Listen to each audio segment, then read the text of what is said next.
Dilation, यानी कि एक बार जो एयरवे डायलेशन जो पाइप है, अगर उसका डायलेशन हो गया, एयरवे पाइप का डायलेशन हो गया, तो वो इरिवर्सिबल हो गया, यानी कि फिर से उसका कॉन्ट्रैक्शन नहीं होगा। Dilation of bronchi and bronchioles, ये किसका डायलेशन हो रहा है?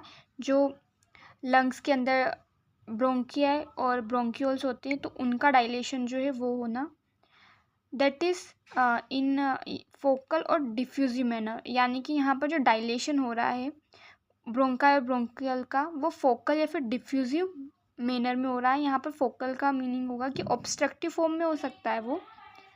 तो यहाँ पर इसका रिजल्ट क्या हो सकता है कि अगर बहुत ज़्यादा डायलेशन हो गया है ब्रोंकाई का या फिर ब्रोंक्यूल्स का, तो this will result in persistent cough. Persistent means जो कफ होगा वो निकलने में थोड़ी तकलीफ होगी, तो परसिस्टेंट कफ होगा, यानी कि ज़िद्दी कफ होगा। वो कोपियस अमाउंट में जो है वो कफ निकलेगा, यानी कि वो प्रचुर मात्रा में कफ का एक्सक्रीशन हो रहा है, और उसमें से फाउल स्मेलिंग एक्सपेक्टोरेशन जो होगा।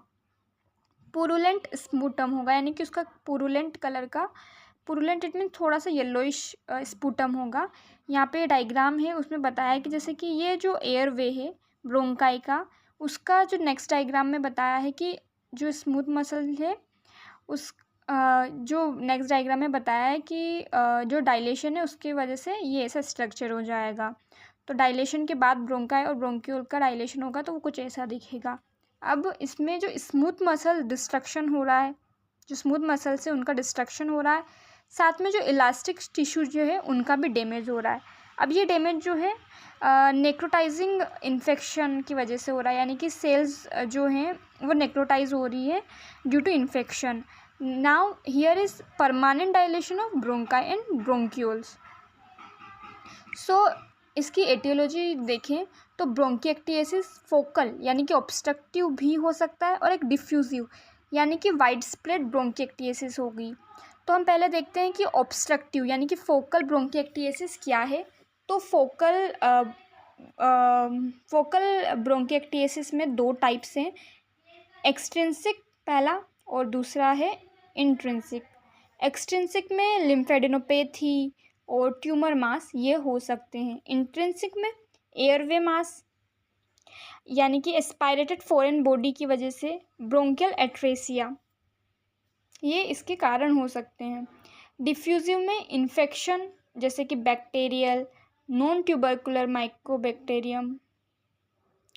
फिर दूसरा जो है इम्यूनो डिफिशियंसी की वजह से भी डिफ्यूजिव ब्रोंकिएक्टिएसिस हो सकता है। उसमें इम्यूनो डिफिशियंसी में HIV इन्फेक्शन की वजह से हो सकता है।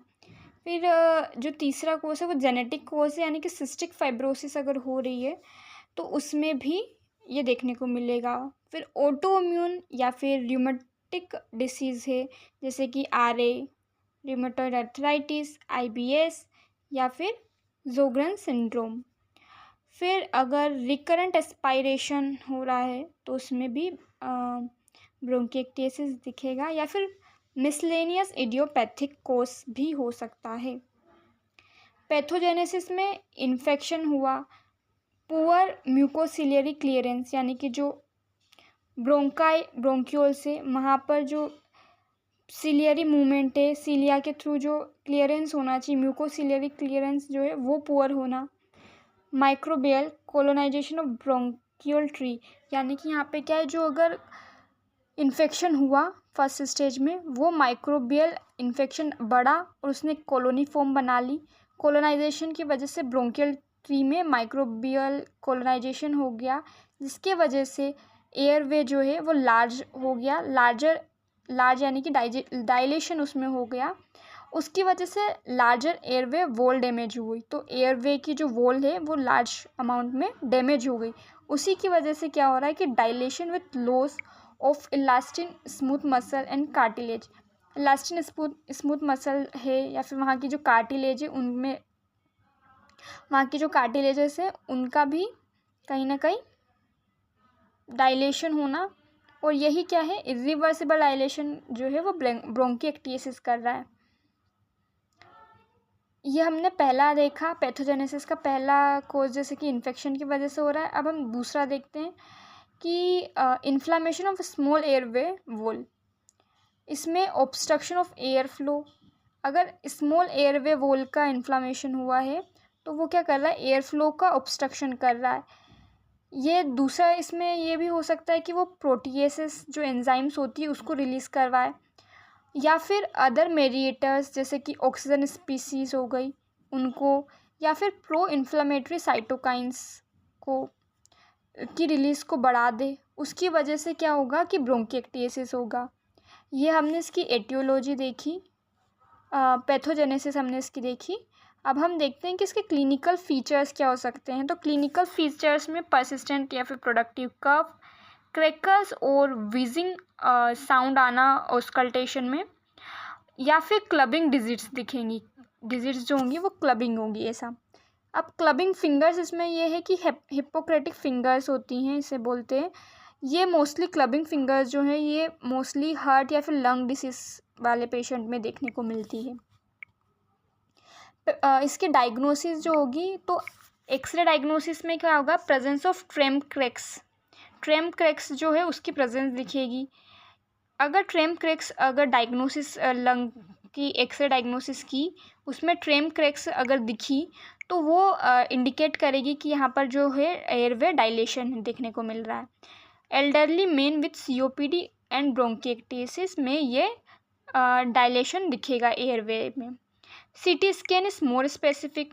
अगर एक्सरे में ट्रेम ट्रैक्स दिख रही हैं तो वो इंडिकेशन है कि डायलेशन हो रहा है एयरवे का। बाकी अगर सीटी स्कैन जो है, CT scan is more specific for bronchiectasis. CT scan में एक सिग्नेट रिंग साइन देखने को मिलेगा। इसके कॉम्प्लिकेशंस अगर देखें तो इन्फेक्शस ब्रोंकिएक्टेसिस जो है वो इसकी वजह से भी ये कॉम्प्लिकेटेड तब भी हो सकता है जब repeated course of antibiotics, microbial resistance और टू एंटीबायोटिक, या फिर जब कभी रिपीटेड कोर्स एंटीबायोटिक का लिया है तो माइक्रोबियल रेजिस्टेंस जो डेवलप होता है एंटीबायोटिक के लिए, तो उसकी वजह से भी इन्फेक्शस ब्रोंकिएक्टेसिस देखने को मिलता है। रिकरेंट इन्फेक्शन की वजह से भी ब्रोंकिएक्टेसिस देखने को मिलता है, जिसमें कि injury to superficial mucosal vessels, bleeding हो रही है, और लाइफ थ्रेटनिंग हेमेप्टाइटिस में भी इन केसेस में ब्रोंकिएक्टेसिस होगा।